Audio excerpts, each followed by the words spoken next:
کسی نے بیوی کے مرنے کا صدمہ اٹھایا ہوگا، کسی نے جوان بیٹے کی موت کا صدمہ دیکھا ہوگا، کسی نے امی کے مرنے کا صدمہ دیکھا ہوگا، کسی نے ابا کے مرنے کا صدمہ دیکھا ہوگا۔ خدا کی قسم بلال سے جا کے پوچھو، جب کالی کملی والے کا تجھے دیدار نہ ملا تیرا کیا حال بنا؟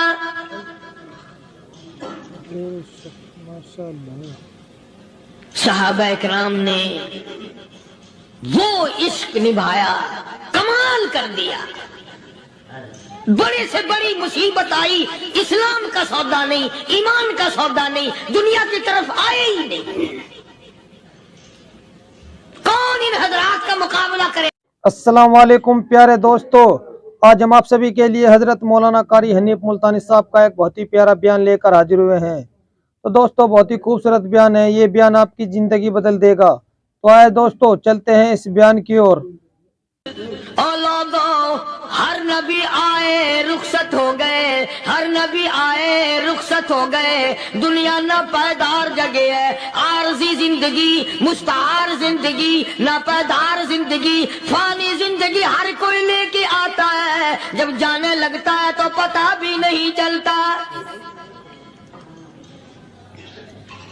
اس لیے مجذوب کہتا کہ سونے چاندی کی چمک بس دیکھنے کی بات ہے، سونے چاندی کی چمک بس دیکھنے کی بات ہے، اور 4 دن کی چاندنی پھر اندھیری رات ہے، قبر میں ہمیشہ اندھیرا رہے گا۔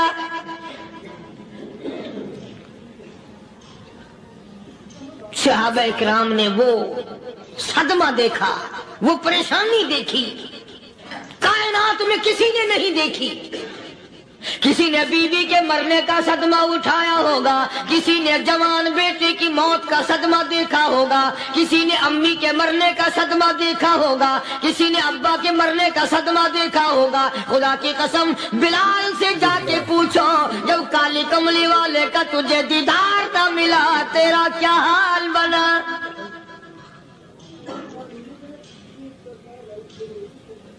صحابہ اکرام نے وہ عشق نبھایا، کمال کر دیا۔ بڑے سے بڑی مصیبت آئی، اسلام کا سودا نہیں، ایمان کا سودا نہیں، دنیا کی طرف آئے ہی نہیں۔ کون ان حضرات کا مقابلہ کرے گا؟ کئی لوگ کہہ دیتے ہیں جی صحابہ انسان تھے، ان سے بھی غلطی ہو، میں ٹھیک ہے، میں کہتا ہوں تھے تو انسان، پر یہ دیکھو شاگرد کس کے ہیں۔ صحابہ ہے تو انسان، پر یہ اندازہ لگاؤ مرید کس کے ہیں۔ صحابہ ہے تو انسان، پر یہ سوچو کہ یہ مقتدی کس کے ہیں۔ صحابہ ہے تو انسان، پر یہ دیکھو صحابہ اگر سپاہی ہے تو کالی کملی والا کمانڈر ان چیف ہے۔ براہ راست محمد عربی صلی اللہ علیہ وسلم کے صحابہ شاگرد ہیں، صحابہ حضور کے مرید ہیں، صحابہ حضور کے مقتدی ہیں، صحابہ حضور کی فوج کے سپاہی ہیں۔ ایک ایک نے کمال کر دیا۔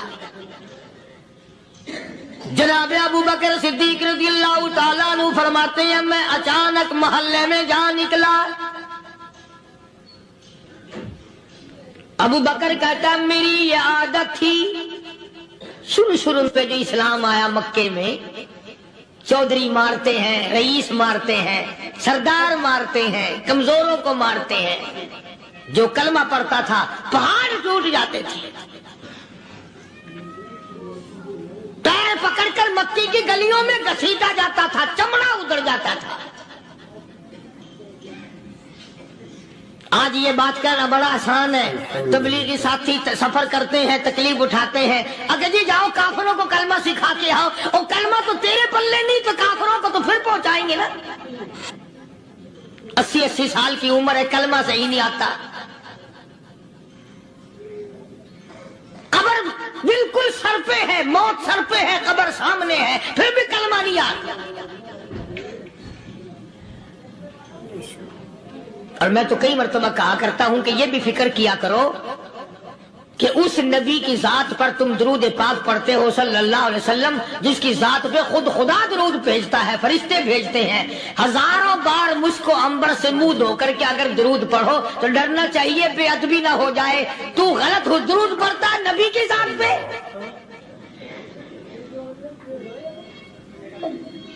اور اس کو صحیح کرنے کا فکر نہیں رکھتا۔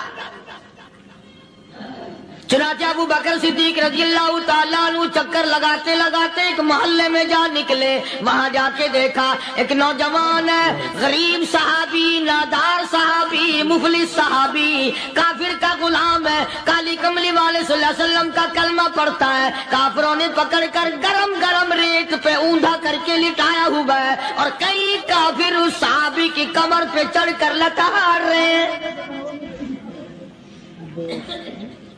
اس کی کمر پہ چڑھے ہوئے ہیں۔ جناب ابو بکر صدیق رضی اللہ تعالیٰ عنہ فرماتے ہیں میں نے دور سے دیکھا، میں سمجھ گیا کوئی غریب آدمی ہے، جب میں قریب گیا فرماتے ہیں میری آنکھ نے دیکھا ابو فقیہ صحابی، میں نے پہچان لیا، کئی آدمیوں کے لتاڑنے کی وجہ سے، کئی آدمیوں کی کمر پہ چڑھ جانے کی وجہ سے ابو بکر کہتا ہے اتنی لمبی ابو فقیہ کی زبان باہر نکل آئی، منہ سے زبان باہر لٹکی ہوئی ہے، مار رہے کافر۔ جناب ابو بکر صدیق رضی اللہ تعالیٰ عنہ نے فرما دیا نہ مارو، اللہ کا بندہ ہے۔ وہ کہنے لگے بندہ تو اللہ کا ہوگا، غلام ہمارا، اور کلمہ اس نبی کا پڑھتا ہے، ہمارا غلام ہو کر کلمہ پڑھتا ہے، کیوں؟ جب تک جان سے نہ مر جائے گا ہم چھوڑیں گے نہیں، ہم اسے ختم کر کے دم لیں گے، اس نبی کا کلمہ پڑھتا ہے، ہمارے سامنے پڑھتا ہے۔ جناب ابو بکر صدیق رضی اللہ تعالیٰ عنہ نے منع کر دیا، منع کرنے میں اور زیادہ مچر گئے اور زیادہ خرمستی کرنے لگے۔ ابو بکر فرماتے ہیں میں بالکل قریب کھڑا تھا، ظالموں نے ابو فقیہ کی پسلیوں پہ کمر پہ چھلانگیں لگانی شروع کر دی۔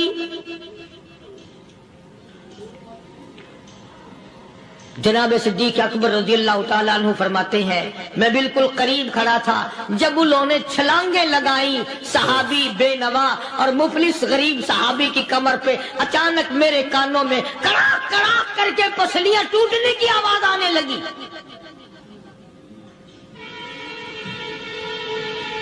میرے سے برداشت نہ ہوا، میں برداشت نہ کر سکا۔ جناب ابو بکر رضی اللہ تعالیٰ عنہ فرماتے ہیں میں نے کہا ظالموں سودا کر لو، میں خرید لوں گا۔ انہوں نے جو منہ مانگے دام مانگے، جناب ابو بکر صدیق رضی اللہ تعالیٰ عنہ نے وہ دام دے دیے، پیسے دے دیے۔ ہاں ہاں، غریب کی ہمدردی کی، مظلوم کی ہمدردی کی۔ آج ہمارے پاس جو پیسہ ہے وہ کنجری پہ خرچ ہو سکتا ہے، بدماشی پہ خرچ ہو سکتا ہے، ٹیپ ٹلو اور فیشن پہ خرچ ہو سکتا ہے، اللہ کے دین پہ خرچ کرنے کی ہمیں توفیق نہیں ہوتی۔ سارے سال کی کمائی کا حساب لگائیں کہ ہم نے کتنا اپنے بیوی بچوں پہ خرچ کیا، کتنا اللہ اور اس کے رسول اور اللہ کے قرآن پہ خرچ کیا، 100-2% بھی نہیں بنتا۔ جناب ابو بکر رضی اللہ تعالیٰ عنہ نے ابو فقیہ رضی اللہ تعالیٰ عنہ کو خرید لیا، کافروں کے نیچے سے نکال لیا، کپڑے جھاڑے، زخموں پہ مرہم پٹی کی۔ ابو بکر دوڑے دوڑے پانی کا پیالہ لے آئے